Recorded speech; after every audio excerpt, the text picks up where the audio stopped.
Hey friends, let's know about the poem Trees. This is the poem adapted and based on a poem by Sarah Coleridge. இந்த poem என்ன மாதிரியான கேரக்டரிஸ்டிக்ஸோடு இருக்குன்னா ஒரு ட்ரீயோட uses and appearance பற்றி சொல்கிறது தான் இந்த போயமாகவே இருக்குது. ஸோ ஃபஸ்ட்டு என்ன ட்ரீ கொடுத்துருக்காங்கன்னா பேனியன் ட்ரீ, இருக்கிறதுலே லார்ஜஸ்ட் ட்ரீ பேனியன் ட்ரீ தான் சொல்கிறாங்க. நெக்ஸ்ட்டு அரச மரமை தான் இங்கிலீஷில் பீப்புள் ட்ரீ அப்படின்னு சொல்கிறாங்க. இந்த அரச மரம் காற்றடிக்கிறதுக்கு ரொம்ப யூஸ்ஃபுல்லான ட்ரீ அப்படி சொல்கிறாங்க. அரச மரம் காற்று மாதிரி எந்த ஒரு ட்ரீயாலையும் கொடுக்க முடியாது, அந்த அளவுக்கு காற்றடிக்கும் அரச மரத்து பக்கத்தில் நின்னா.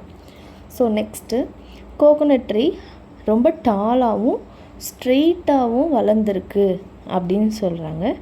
ஃபோர்த் ஒன் நீம் ட்ரீயோட ஃப்ரூட்ஸ்லாம் ரொம்ப குட்டி குட்டியாக இருக்குது அப்படி சொல்கிறாங்க. புளிய மரம் ரொம்ப ப்ளசண்ட்டான ஷேடு தரும்னு சொல்லியிருக்காங்க. ப்ளசண்ட் மீன்ஸ் ரொம்ப காமிங்காக, அந்த இடத்துல போய் நின்னா ரொம்ப என்ஜாயபுளாக இருக்கும், அதுதான் pleasant. So next dates leaf ரொம்ப ஷார்ப்பாக இருக்கும், அது தொட்டாலே கையை கிழிச்சிடும், அந்த அளவுக்கு பிளேடு மாதிரி ஷார்ப்பாக இருக்குது சொல்கிறாங்க.